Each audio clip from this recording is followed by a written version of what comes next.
Welcome to another edition of Hey Bobby. I'm Ray Horner. We're joined by Vice President with the Cleveland Indians, Bobby DiBiasio. And Hey Bobby is brought to you by our good friends at NECA-IBEW. Bobby, you and I love to talk baseball. We've done it for many, many years. And I thought today maybe we could talk a little bit about the state of baseball. We've seen, four no-hitters in baseball already. We're seeing tons of strikeouts. I think in the month of April, there was over 1,000 strikeouts in Major League Baseball. And that's where I kind of wanted to start here. Home runs, pitching, state of baseball, my friend. Why don't you take it from there? Well, I think those of you who are interested in these types of things relative to our game of baseball, Jason Stark of The Athletic wrote a really awesome column throwing a lot of numbers at you about the changes in the game. You know, I found it very interesting that people were really heightened the conversation about more strikeouts than hits and how the 1,000 strikeouts in the month. But this trend has been going on for 4 or 5 years now, that there's been more strikeouts than hits. The gap is growing, unfortunately.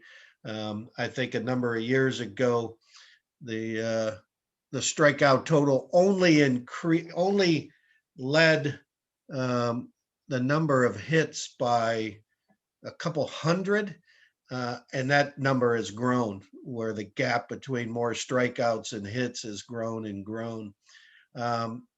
Jason also mentioned, how the single is disappearing.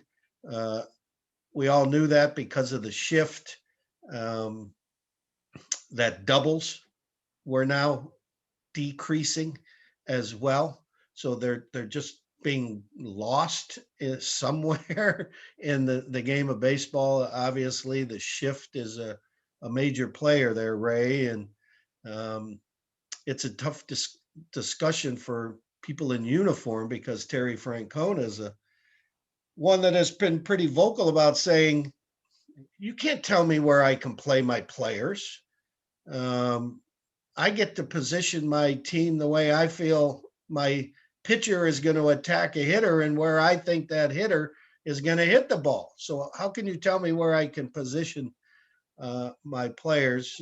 Stay out of the competitive aspect of the game. It's interesting.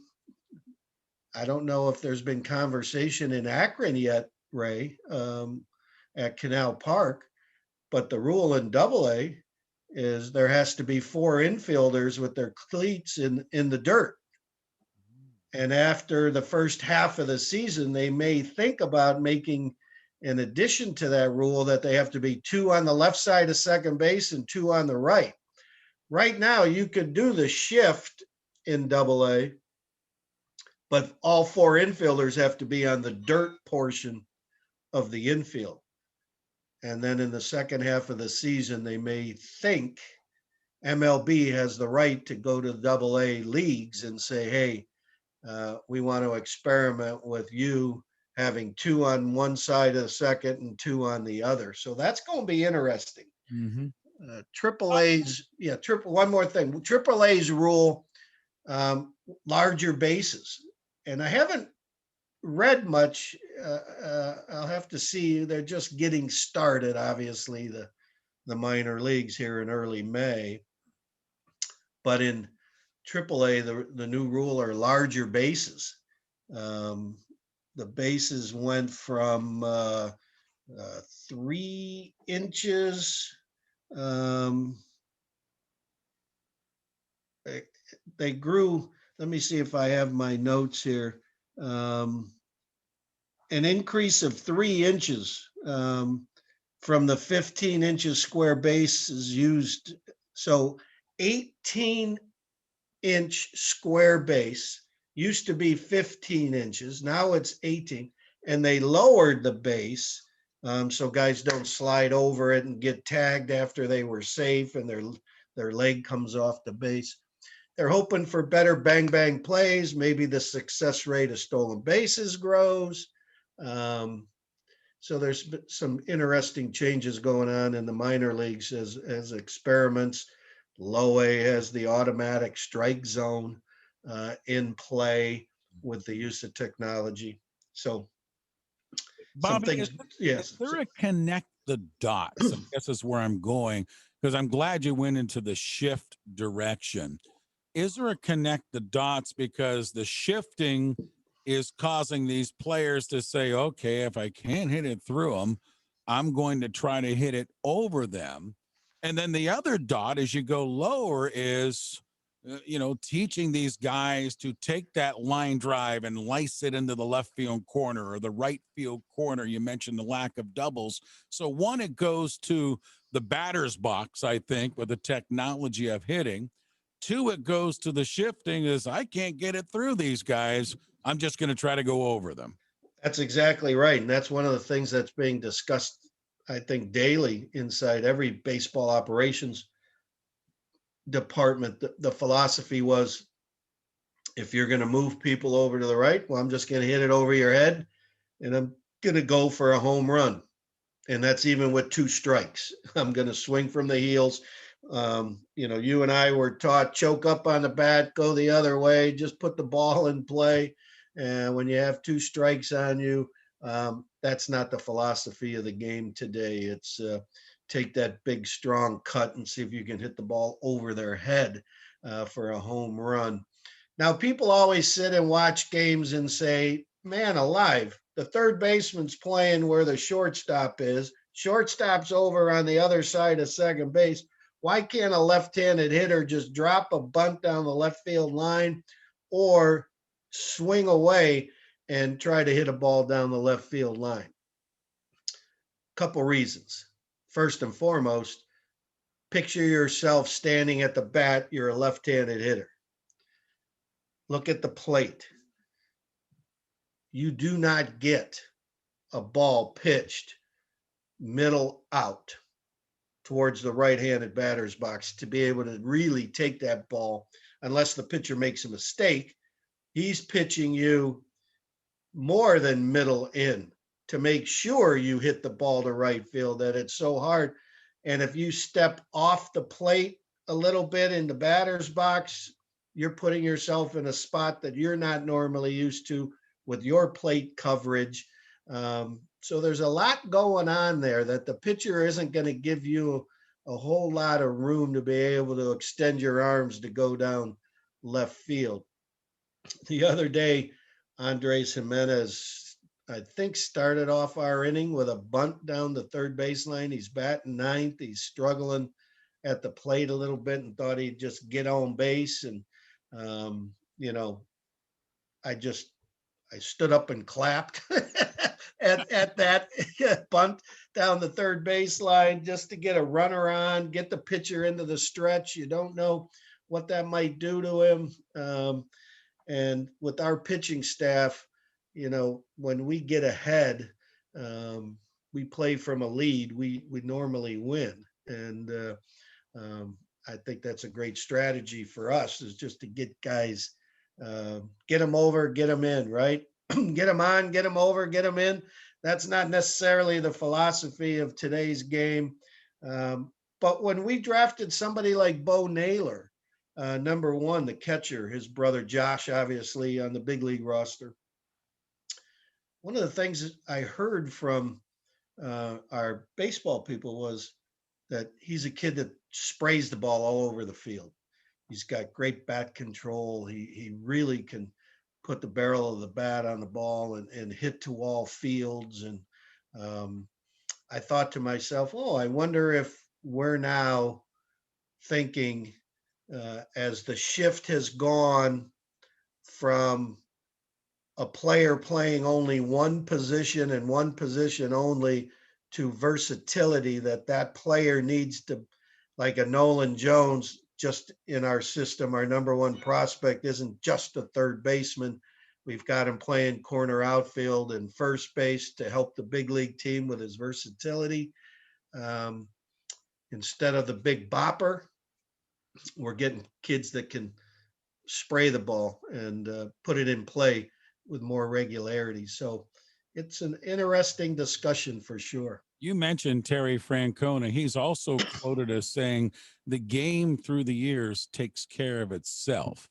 And I agree with that. And I think that's kind of what you're talking about, Bobby, is that now people are saying, okay, the shift is taking this away from me. Let's start travel, college, high school, making sure we work with these kids with these spray charts and making sure as we're teaching them the fundamentals of hitting coming up through the Indian system or whatever system it is, that they can take that ball and line it in the right field or move and open up the hips and pull the ball. You're a more versatile hitter and you're more dangerous in today's game if you move the ball around. Well, absolutely. But the one thing we haven't really touched on is pitching. Yeah, I was going there next. Yeah, yeah. Just the sheer numbers. Um, I won't have the exact numbers off the top of my head, but the percentages, um, the growth in the number. I remember 5, 6 years ago, there was 50, and this might even be longer, maybe 6, 7 years ago. There were only 50 men in all of minor league baseball that could touch 95 or 96 on the radar gun. And there's probably a couple hundred now. It's like almost every team in the major leagues has guys who can hit 95 to 98. We have guys on our team that hit 100 consistently, hit 98, 99. So pitching has gotten so much better and so much harder to hit. Again, with the kind of bullpens you have, um, just take this for just the facts of the game of baseball. The guys above me here in this picture, Joe DiMaggio. Joe DiMaggio would face Bob Feller 4 or 5 times in one game and get a feel for it because the pitchers pitch complete games. Well, today's player probably faces 4 different pitchers in one game, which makes it a little tougher to hit. You don't get a read on a guy. You're always seeing different arm angles, different strengths and skill sets from the pitcher. I think that has played into the lower batting averages in addition to the shift. There's just so much involved in the nuances of our game. It's a great discussion. I think all of us involved in the game of baseball would love a little bit more action on the field, of course, but doesn't take away our enjoyment of watching the greatest game invented. I'm with it, my friend. VP of the Cleveland Indians, Bobby DiBiasio, with us. It's Hey Bobby. And of course, Hey Bobby is brought to you by NECA-IBEW. Well, let's talk about our Cleveland Indians right now. And Bobby, you've been there for so many of these young guys coming up through the Indian system. We've seen a lot of them here in Akron where it's not a buy for us. We say, okay, we'll see you at the next level when you're moving up through the system. But for you guys, player development is such a key for our organization with the Indians. And a lot of these kids you see from the time they're 18, 19, 20 years old until they're established veterans. And sometimes they leave us by way of free agency, trades, whatever it might be. You've been there for a lot of them. And I just thought I'd throw this out there this week. What were 1 or 2 maybe of the toughest goodbyes that you personally or the team had to endure when they said goodbye to some of these stars that they brought along through the system? Well, again, being involved for 40 plus years, there's a many of them because just think about it. Now you CC Sabathia as one. I mean, he came to us as a 17-year-old kid. And as an example, we see him come out of high school, extremely raw, wide-eyed, just a great guy. And he stayed that way from the day he retired as a New York Yankee. But you get to see a kid grow up. You know, you see him grow up in his teens, and then he all of a sudden becomes a husband, and then he becomes a father, and you become attached to the family, and then all of a sudden it's time to say goodbye, which is a normal process in our business, but it still doesn't take away some of the hurt. You'll stay friends, but it's just not the same. So when they come in to visit, you get 2 minutes with them or a minute with them to say hi, how you doing, how's the family, you check in, and that's the relationship, or via text. Sandy Alomar was a real hard one. Omar, Carlos, right in the middle of the 90s, when Carlos was so instrumental as an emotional leader of our baseball team, taking us, from Cleveland Stadium to our brand new urban ballpark, baseball only beauty that we now play in. He and Sandy and Charlie Nagy were um, the three guys that were there for us at every turn to promote moving to a new building, and the backbone of building a championship caliber team. And he was traded right in the midst of when we got good. He played in the 95 World Series for us, and all of a sudden the next year, midseason, he's traded. He wasn't on the roster for the 97 World Series run. And that was a tougher one because right in the middle of the season, a guy that you really connected with and still connect with, I probably talk and text, and he's been an alumni ambassador for us, has worked in our baseball operations department in spring training. He goes over to the Dominican Academy for us to talk to the kids. So we keep in touch in that way. But it's not easy saying goodbye to guys that, again, you think you've had something to do with their growth and development as a professional athlete. For us on our end, how you deal with the public, how you deal with the media, how you get yourself involved in service to others and community impact initiatives. And so you've had a little bit to do with their growth and development as a human being. And, when that daily contact goes away, you certainly miss it. But you also understand it's one of the realities of the game of baseball. Indians Cubs this week, Bobby. And you and I talked after that World Series a couple of years ago. You were there the night of the big home run and such. And you said to me, I've never heard that stadium shaking like it did when he hit the home run. Many people, including me, think we were a rain delay away from getting a World Series title. But Indians Cubs, Bobby, one of the highest rated Yes, television World Series of all time. absolutely. Two teams with incredible droughts in the World Series. One of them was going to break it, and unfortunately, it was the other guy. Um, yeah, you need to blame something. So people love to blame the rain delay. I blame um, the gods of baseball, where Zobrist hit a ball like that far away from Jose Ramirez's glove down the third baseline that we weren't able to get it going. I'm going to name drop here a little bit, Ray. Sitting in a suite with Mike Hargrove and Kenny Lofton and Jim Thome and Travis Hafner, Dennis Martinez, and their wives and our wives and family. And when Raja hit that home run, I got so much joy out of watching those ex-Indians jumping up and down like they were a 3-year-old that got their favorite toy on Christmas Day. They were so ecstatic, so happy for the franchise and what had just transpired with Raja's 2-run homer to tie the game off Chapman.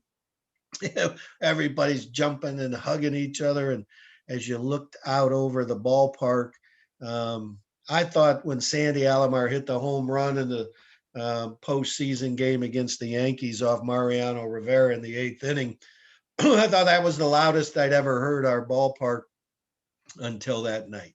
And again, sadly, there were too many Cubs fans in our ballpark. I'm still mad at a number of our season ticket holders who chose to sell their tickets at exorbitant amount of money, and they sold them to Cubs fans. But our crowd came to life on that hit, of course. And people also forget Ray in that game right after he hit the homer. There was a man on second base with 2 outs. We get another base hit right there. We go ahead, and Cody Allen, the way he pitched that postseason, he gets him 1, 2, 3, and the rain delay doesn't even happen, and we're out celebrating to this day. So that's the stuff that keeps us up at night. VP with the Cleveland Indians, Bobby DiBiasio, with more baseball for us, and appreciate him joining us each week. Hey, Bobby is brought to you by NECA-IBEW. Bobby, thank you for the company, the visit, my friend, making time, and we'll catch back up with you next week. Always fun, Ray. Take care, buddy. Go Tribe.